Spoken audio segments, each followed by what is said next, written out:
ये मोदी हुकूमत जश्न मना रही है।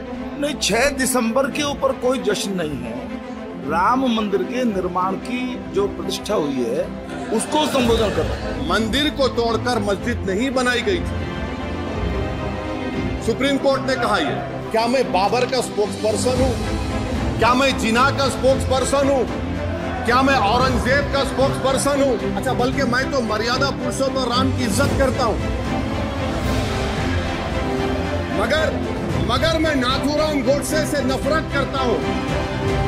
निशिकांत दुबे 47 में आजादी मिली असदुद्दीन ओवैसी से बाबर की बात पूछ रहे हैं। लोकसभा में असदुद्दीन ओवैसी ने राम मंदिर और मूर्ति स्थापना का जिक्र किया। इस दौरान ओवैसी ने बाबरी मस्जिद विध्वंस को भी याद किया। ओवैसी ने कहा कि वह भगवान राम का सम्मान करते हैं, लेकिन वह नाथूराम गोडसे से नफरत करते हैं। मोहतरम चेयरमैन साहब, आपका बेहद शुक्रिया।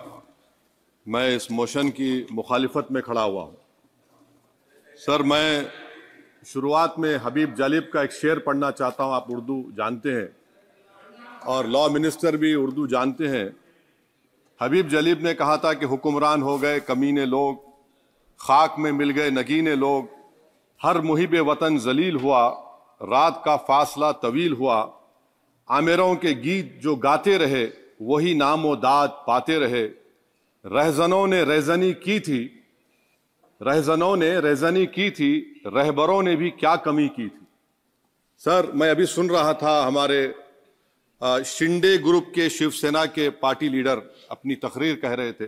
कहा कि 6 दिसंबर में जब बाबरी मस्जिद को शहीद किया जा रहा था तो उस वक्त के वजीर आजम नरसिम्हा राव पूजा कर रहे थे। आप ही ने कहा और कहा कि वो डिस्टर्ब नहीं करना। तो ये बड़ा अजीब मौका है कि बीजेपी की ताईदी पार्टी ये कह रही है कि नरसिम्हा राव ने कहा कि मुझे डिस्टर्ब मत करो, मैं पूजा कर रहा हूं, और जिसने रथ यात्रा निकाला, इन दोनों को मोदी सरकार ने इस मुल्क का सबसे बड़ा सिविलियन अवार्ड दे दिया, सबसे बड़ा सिविलियन अवार्ड दे दिया।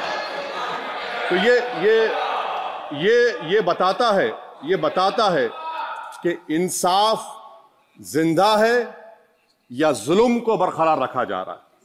तीसरी बात यह है कि सर, इस ऐवान में सियासी पार्टियां आएंगी चले जाएंगी। आप आए, मैं आया, हम भी चले जाएंगे। मैं इस जमीन की गिजा बन जाऊंगा, ये ऐवान तो बाकी रहेगा। मगर सर, मैं ताजुब कर रहा हूं कि लोकसभा मुख्तलिफ आवाजों में कैसे बोल सकता है। लोकसभा तो एक ही आवाज में बोलना चाहिए, और लोकसभा भी भारत के संविधान आइन के बेसिक स्ट्रक्चर का ताबे है।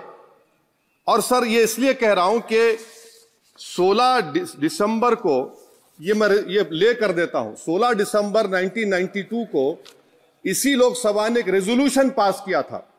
आप इजाजत दीजिए तो मैं पढ़ता हूं सर। दिस हाउस, अच्छा, ये गुलाम नबी उस वक्त के मिनिस्टर थे, आज नहीं है, उनका नाम नहीं लेना चाह रहा था। This house strongly and unequivocally condemns the desecration and demolition of the Babri Masjid at Ayodhya by and at the instigation of forces represented among others by VHP, RSS and the Bajrang Dal, which has caused communal violence in the country. Such act of vandalism was carried out not only in violation of order of Supreme Court, but amounted to an attack on the secular foundations of our country. This House expresses anguish at the happenings and wishes to reiterate its resolve that it will ceaselessly endeavor to uphold the secular and democratic traditions of our country and for the maintenance of rule of law. और एक paragraph में नहीं पढ़ूंगा। मैं ताजुब कर रहा हूं कि जब इस ऐवान ने एक रेजोल्यूशन पास किया तो हुकूमत आएगी जाएगी, और हुकूमत ये मोदी हुकूमत जश्न मना रही है जो 6 दिसंबर को हुआ। तो ये एक बात है सर। चौथी बात यह है कि सर, नहीं, 6 दिसंबर के ऊपर कोई जश्न नहीं है। राम मंदिर के निर्माण की जो प्रतिष्ठा हुई है उसको संबोधन कर रहा है, और वो सर्वोच्च न्यायालय के द्वारा तथ्यों के आधार पर दिए गए निर्णय के कारण से हुआ है। सर्वोच्च न्यायालय का निर्णय है, तो तथ्यों के आधार पर निर्णय है। वो विषय आपने बोल दिया, ठीक है, ओके। परंतु जो मंदिर का निर्माण है वो नियमानुसार सर्वोच्च न्यायालय के निर्णय से तथ्यों को देख करके। और एक सेकंड, आप इस्लाम के बहुत जानकार हैं, विद्वान हैं वैसे भी अब कानून के। यदि किसी अन्य धर्म के स्थान पर मस्जिद बनाई जाए तो शायद उसको मान्य नहीं किया जाता। अभी एएसआई ने, सुप्रीम कोर्ट ने स्वीकार किया है कि वहां पर राम मंदिर था, तो इस विषय केवल यह है कि वहां पर राम मंदिर ठीक बना कि नहीं बना, वो विषय हो गया। तो कृपया इस पर जी आप कुछ बोले तो बोले प्लीज। सर मैं आपको गलत साबित कर दूंगा सर। और मैंने रुक तो जाइए बड़ी इज्जत के साथ सर, मैं आपकी बड़ी इज्जत करता हूं सर। आपको मैं कोट कर रहा हूं सुप्रीम कोर्ट का जजमेंट, पैराग्राफ 1222 रोमन 17, उसमें लिखा गया है the destruction of the mosque took place in breach of the order status quo and the assurance given to this court the destruction of the mosque and obliteration of Islamic structure was an egregious violation of the rule of law. Egregious का मतलब जो छोटी मोटी अंग्रेजी में आती है वो क्रिमिनल एक्ट कहा। और सर आपने कहा था कि वहां पर मंदिर को तोड़कर बनाया गया।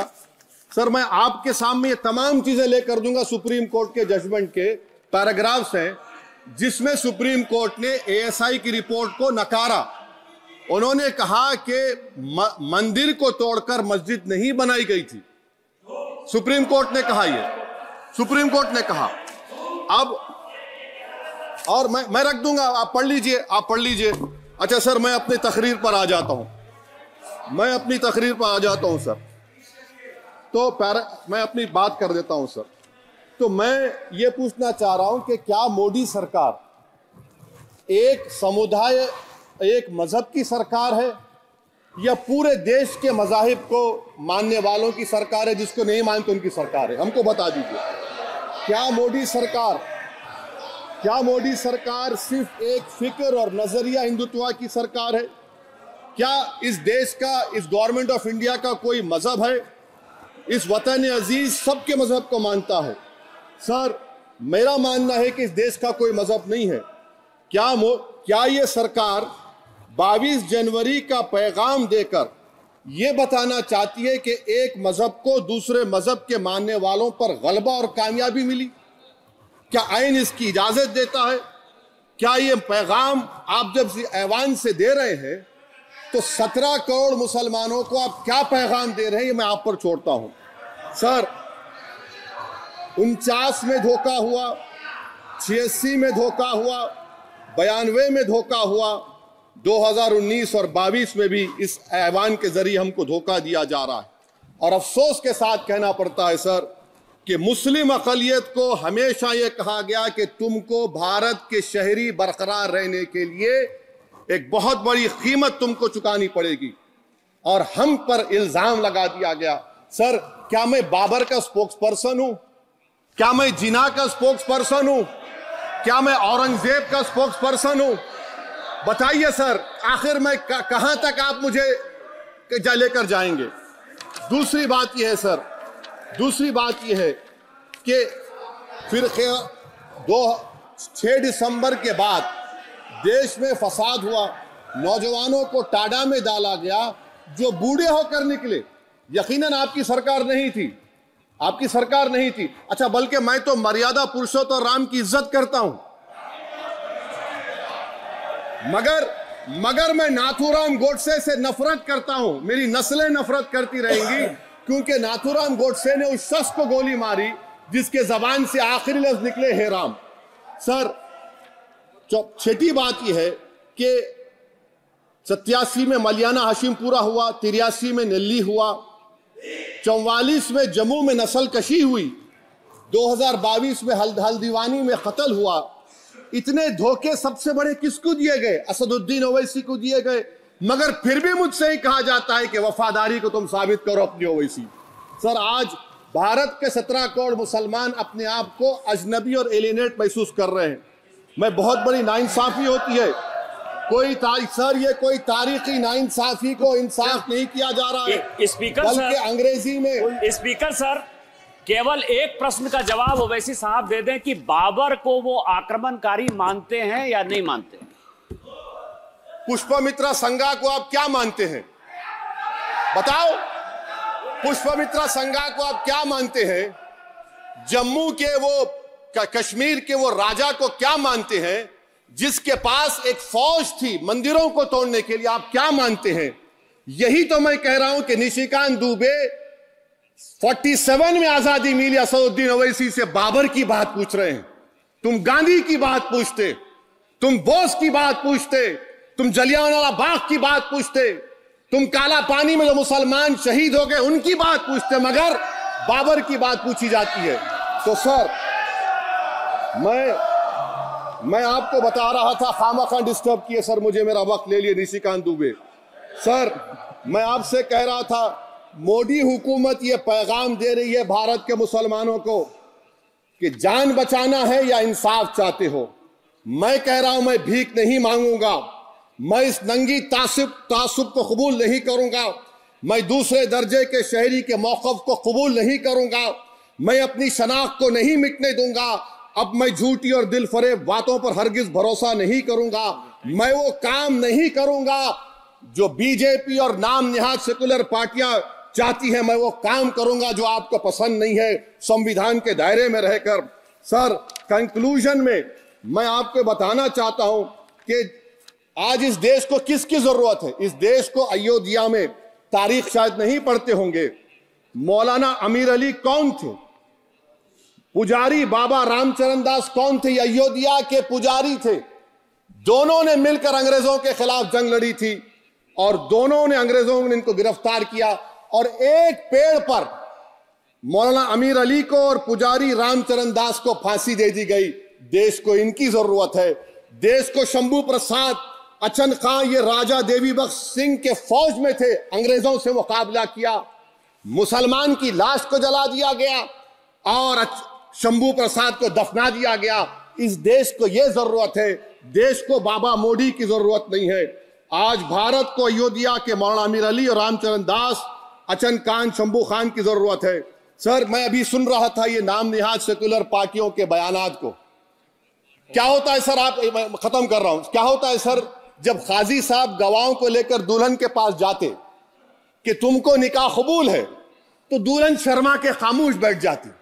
तो इनकी खामोशी रजामंदी की अलामत है। जी जी। तो सर, मैं खत्म करने से पहले यह बताना चाह रहा हूं कि जब वजीर आजम जवाब देंगे तो क्या वो भारत के 140 करोड़ जनता के लिए जवाब देंगे या फिर सिर्फ हिंदुत्व की फिक्र रखने वालों का जवाब, मैं खत्म कर जवाब देंगे?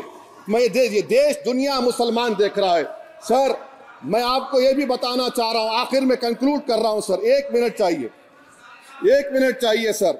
सर, मेरा मानना यह है कि आज मैं बहैसियत एक भारत के गयूर मुसलमान के, let me stand as a tall Indian Muslim and say that the light of Indian democracy today is at its dimmest today, sir. Sir, in conclusion, मेरी फिक्र में, मेरा ईमान मुझे कहता है कि जिस जगह पर मस्जिद थी, है और रहेगी, बाबरी मस्जिद है और रहेगी, बाबरी मस्जिद जिंदाबाद, जिंदाबाद, भारत जिंदाबाद, जय हिंद।